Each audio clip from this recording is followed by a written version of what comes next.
Oi, oi, eu sou o Netflix e deixa eu te fazer uma pergunta. Qual é o seu vilão favorito da Disney? Você pode responder Scar, Hades, Frollo, Cruella, enfim, tem muitos vilões para você mencionar. Mas e se eu te falar que esses vilões simplesmente sumiram, mas ao mesmo tempo que sumiram, voltaram entre aspas, mas voltaram com um problema gigantesco que reflete muito a situação atual da Disney. Enfim, fica nesse vídeo pra você entender tudinho. Bora lá! Ei, cara, esse vídeo deu uma trabalheira, então se inscreve e me segue no Instagram. Agora, bora voltar pro vídeo.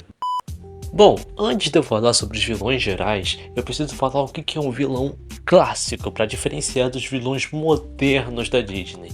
Vilão clássico é aquele vilão que é apresentado desde o começo como um vilão, ele tem uma aparência assustadora, tipo, que remete a um vilão, sabe? Ele tem música de vilão, e a melhor parte, ele vai de comes e bebes no final, como um velho clássico vilão da Disney. A gente pode perceber que isso é uma coisa bem comum nos contos de fadas, por isso que é tão comum nos filmes da Disney, já que são adaptações de contos de fadas.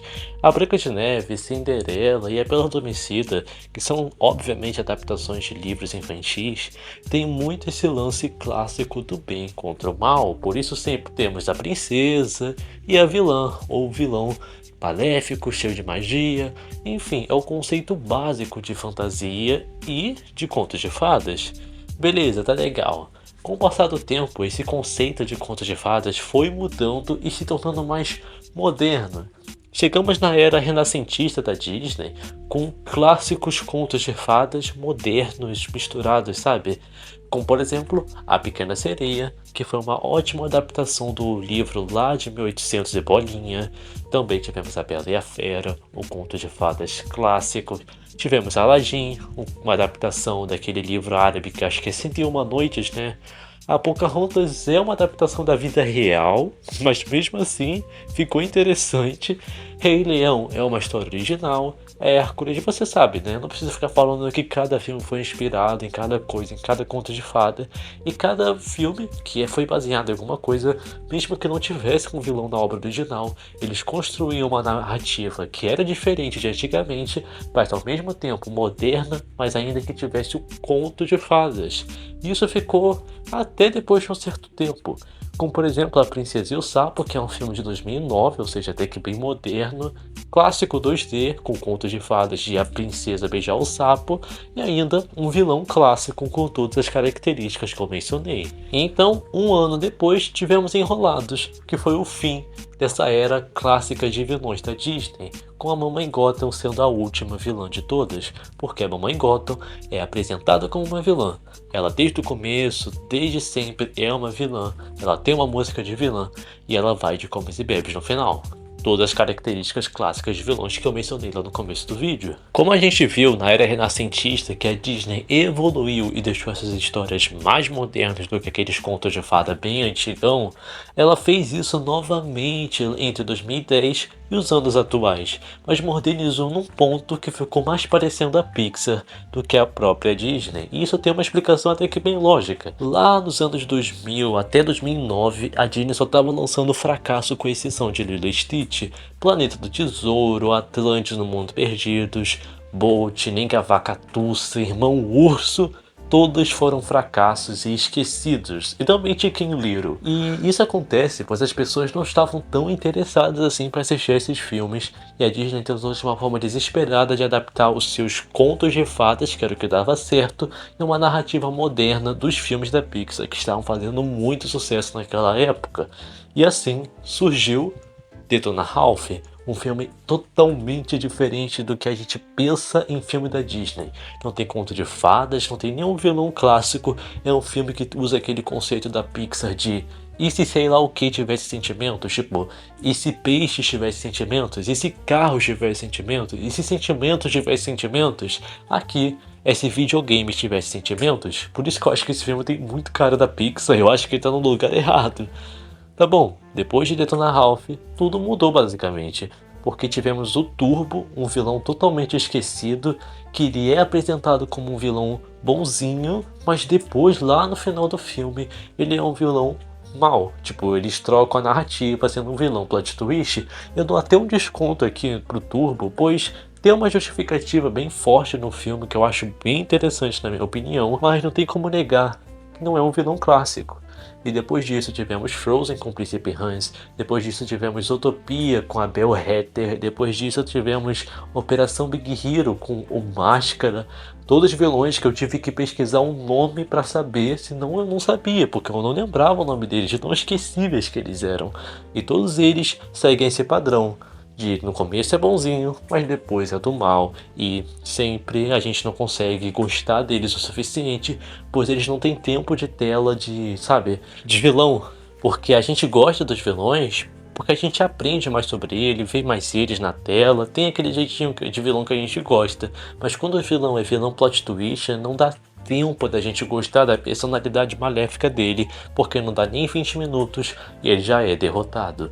Por isso esses vilões são um grande problema, e parece que depois disso a Disney simplesmente destruiu os vilões e acabou. Acabou, porque depois disso tivemos Moana sem vilão, Wi-Fi Ralph sem vilão, Frozen 2 sem vilão, Raio Último Dragão sem vilão, Encanto sem vilão, Mundo Estranho sem vilão, muito tempo sem vilão.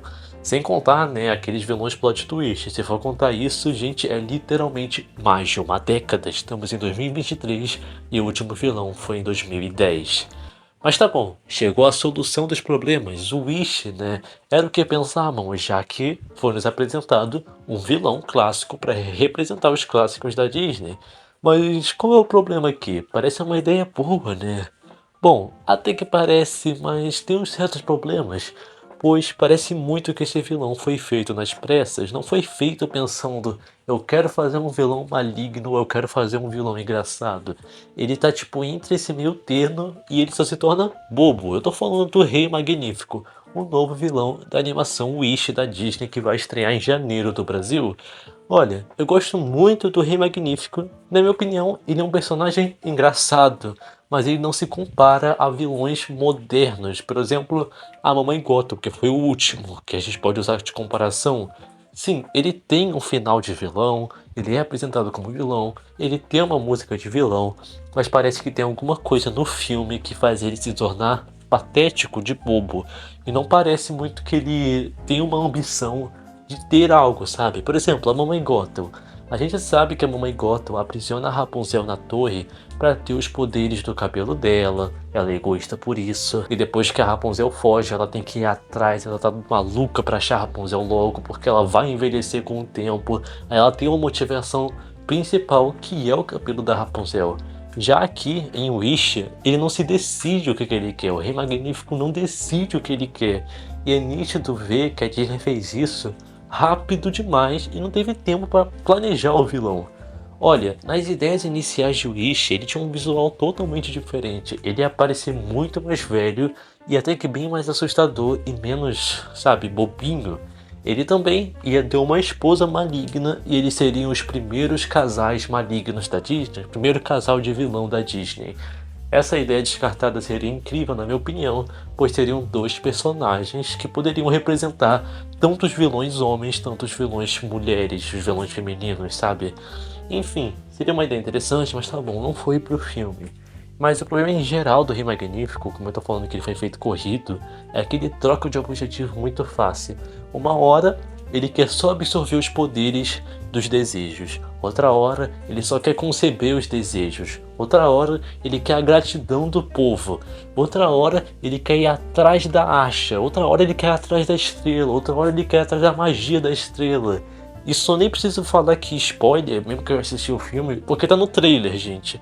É nítido ver essa troca de ambição, essa troca de motivação toda hora, e fica confusérrimo. E no final, você não entende nada. Não dá pra saber o que ele queria, ele só queria ser mal, é isso? Parece muito um vilão de um desenho animado, não de um filme clássico da Disney. Enfim, eu diria que o Rei Magnífico é puro fanservice que a Disney tentou fazer para agradar os fãs, mesmo que ele funcione como personagem antagonista, que seria um personagem que vai contra as ideias do personagem, como por exemplo a Abuela, ele não funciona como vilão, pois ele é confuso e não tem desenvolvimento suficiente para ser maligno, ele só é bobo. Só isso. Eu acho que a Disney não vai voltar a fazer os vilões. E eles só voltaram a fazer nesse filme aqui porque tava faltando. Tipo, eles só queriam lançar logo algum vilão pra fazer o fanservice de Conto de Fadas, que era o objetivo de Wish. E claro, eu não tô falando que esses filmes são ruins. E todos esses filmes que eu mencionei que não tem vilão, ou tem um vilão plot twist, e até mesmo Wish não são ruins. Tá, com exceção de Mundo Estranho. Mundo Estranho é ruim, mas o resto são filmes bons. Mas eu só estou falando aqui que eu tô reclamando que não tem os vilões clássicos, o que mostra que a Disney mudou bastante e deixou essas histórias tão parecidas com a Pixar, que não parecem mais os contos de fadas da Disney. Enfim, é só a minha opinião, eu só queria desabafar um pouco aqui com vocês. Me diz o que você acha sobre isso. Eu sou do Steflix e se inscreve no meu canal de animação e no meu canal sobre jogos. Bye bye.